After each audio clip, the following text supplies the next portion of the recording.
It is a parasite. This is Rafflesia, the corpse flower. After about 5 years, the bud finally opens into a monstrous flower. It appears to have fur, even whiskers and teeth. Its petals are the colour of blood.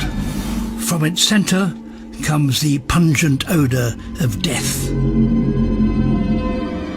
It's a scent that might not appeal to every animal, but it's very attractive to carrion flies. The scent lures the fly deep into the flower in search of meat.